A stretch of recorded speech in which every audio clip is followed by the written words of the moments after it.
Truth Bending, a distorted look back at the last 7 3/4 days with Giant Bill Wallace. Hey, come along, laddie, come along. Where's that Gulf War update? Have you managed to work out how they're doing? I think so, sir. I've been checking through the American military briefings, and there's been a definite change of emphasis. Take this one, the day after it started. Gentlemen, in the opening stages of Operation Desert Storm, attaining status of an ongoing go scenario, Allied forces executed collateral damage relative-wise to circular area probable effective performable status in regard to Iraqi hardened berms, response-wise to a common air tasking order issued under the aegis of Templar, and deployed Patriots, Warthogs, and Tomahawks. Meanwhile, Buffalo Bills held steady under an L.A. Raider-dominated.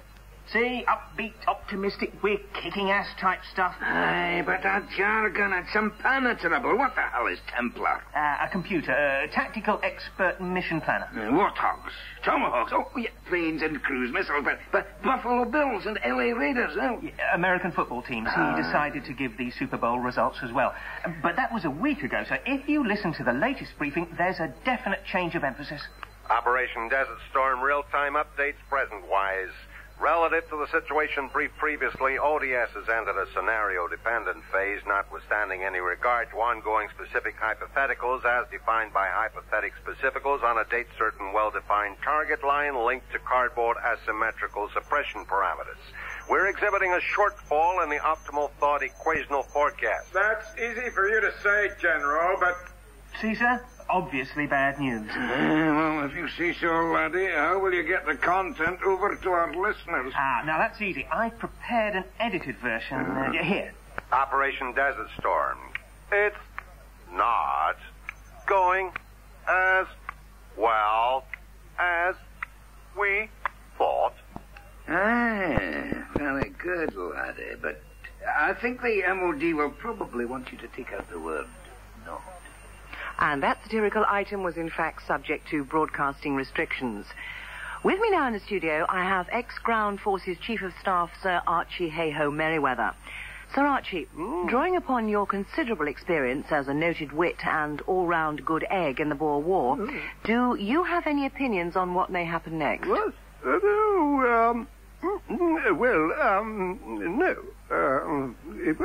It's anyone's guess. But I'd love a small, large brandy. This is CNN News, live from the front line of comedy. In fact, I do know what's happening next. I've just received word of some incoming jokes. Whether they are polished gags or incisive topical observations, it's kind of hard to say at the moment. Suffice it to say that I can confirm that another sketch is on the way any second. And remember, you heard it first on CNN. Now back to the BBC. And the headlines from the Gulf tonight. A BBC reporter mends a satellite dish. Kate Adie wears earrings. And our man with our boys has nothing much to say. Good evening. In the last half hour, we've heard that our man in the desert is mending a satellite dish. He sent us this report. Yes, Peter. Well, trying to mend satellite dish. Well, we do have a recording of an earlier report. Well, if we get any more news on that story, we'll bring it as soon as we get it. Now, over to Kate Adie, somewhere on the front. Kate, any news from you? Well, nothing is happening at the moment, Peter. Sorry, Kate, I'm going to have to interrupt you there because we've re-established contact with John out in the Gulf. John, what's happening there at the moment? Well, Peter, at the moment, it's all hot. Oh, dear. So now, over to our man in Dhahran. Brian, what's the situation there? Well, just a few minutes ago... sorry about this. Just a few minutes ago... Whoosh. And that was the news at 6 o'clock. The main stories again, whoosh, clang, clang, clang, and nothing happening at the moment. Remember, there's a 6-hour special tonight when we'll be inviting experts to analyze in depth today's happenings. Who's that? The President of Latvia. Can I come in? I thought you wanted to get out. Oh, all right. Thank you. It can't go on, Gorbachev. This latest massacre is terrible. I know. First Lithuania, then Latvia, and now Estonia. Yeah, but there hasn't been a massacre in Estonia. Whoops. My mistake. As for Latvia, I stand squarely behind the police. They must keep order, you know. It was the police who were gunned down by the Omon. Well, I still stand behind them.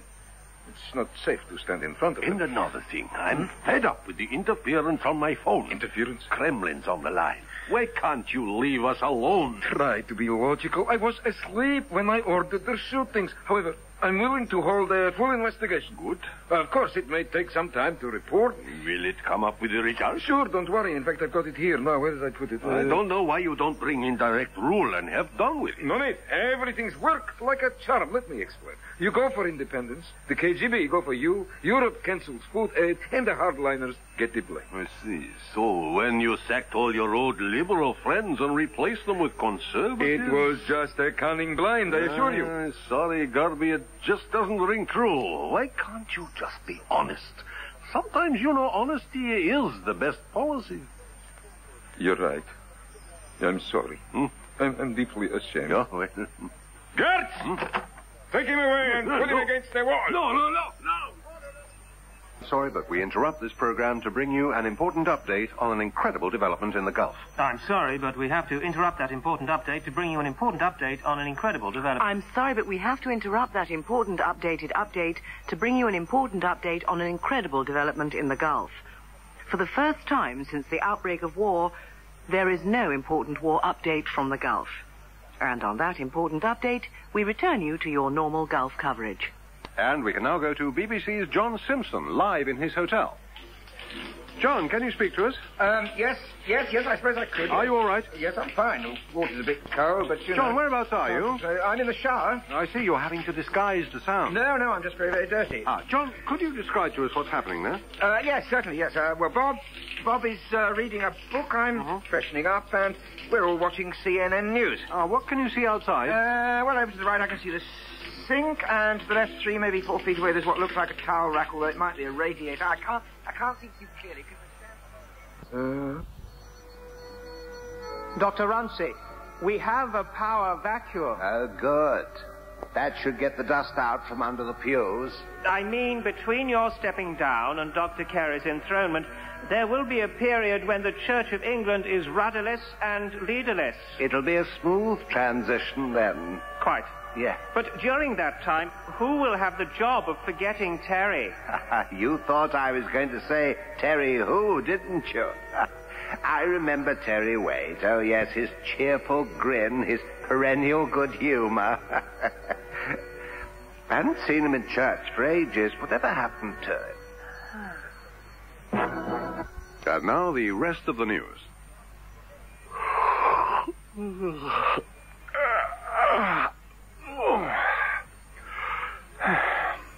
That was a good rest. Now, back to the Gulf. And now here's the weather forecast for the Gulf region.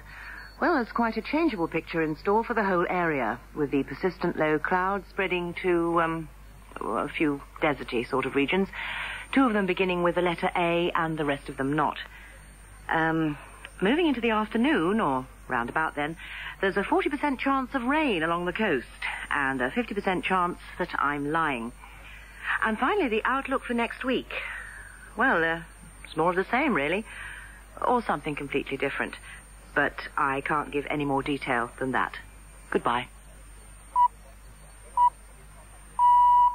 And now here is next week's news. The weekend. The recipient of the pint of blood donated by the Duchess of York to publicize the donor service discharges herself from hospital to go on holiday. The bride, jilted at the altar by a council worker, says she might have known he wouldn't turn up, as she'd taken a day off work specially for the occasion. Monday. Claims that the recession in the British economy is becoming a serious matter of concern are confirmed when traffic on the M25 moves freely for almost half an hour. British Aerospace, who are expecting increased overseas orders for their Tornado bombers, amend the brochure to read as advertised on News at 10. Tuesday. At the funeral of Jean Montelot, inventor of the Moulinex food mixer, the service is delayed while mourners try to fit the attachments to the coffin. The policeman who arrested Amy MacDonald for drink driving says he didn't realize that she always talks like that. Wednesday. Army legal experts promise that Iraqi war criminals will be punished like the Nazis and put to work for the CIA. The man who paid his poll tax and monopoly money is told to go directly to jail without passing go. Thursday, fears that tough nil action by referees is ruining soccer are confirmed when Millwall are sent off for being Millwall.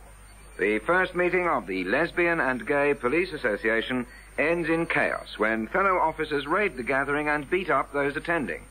Friday, the workers sacked for faxing a rude message to the Iraqi embassy say they would have posted it, but they expect the war to be over by Christmas. Redundant Midland Bank executives trying to sign on as unemployed are frustrated to find that no matter which queue they join at the DSS, the one next to them always seems to move faster. And finally, in a desperate bid to misdirect Allied bombing raids, Saddam Hussein sets up a decoy CNN reporting team. And that is the end of next week's news. Truth Bending may have featured Bill Wallace, David Tate, Sally Grace, Brian Bowles, Paul and Bamba Gascoigne, and the Dagenham Girl Pipers.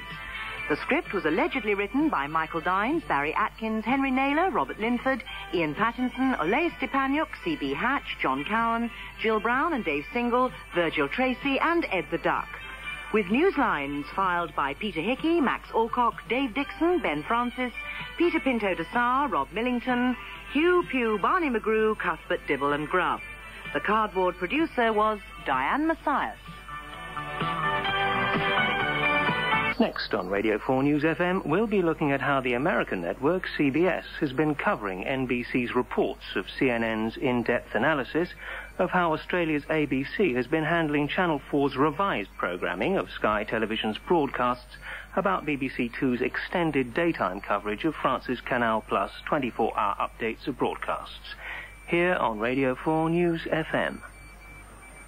Don't you believe a word of it. This is really Radio 4 long wave.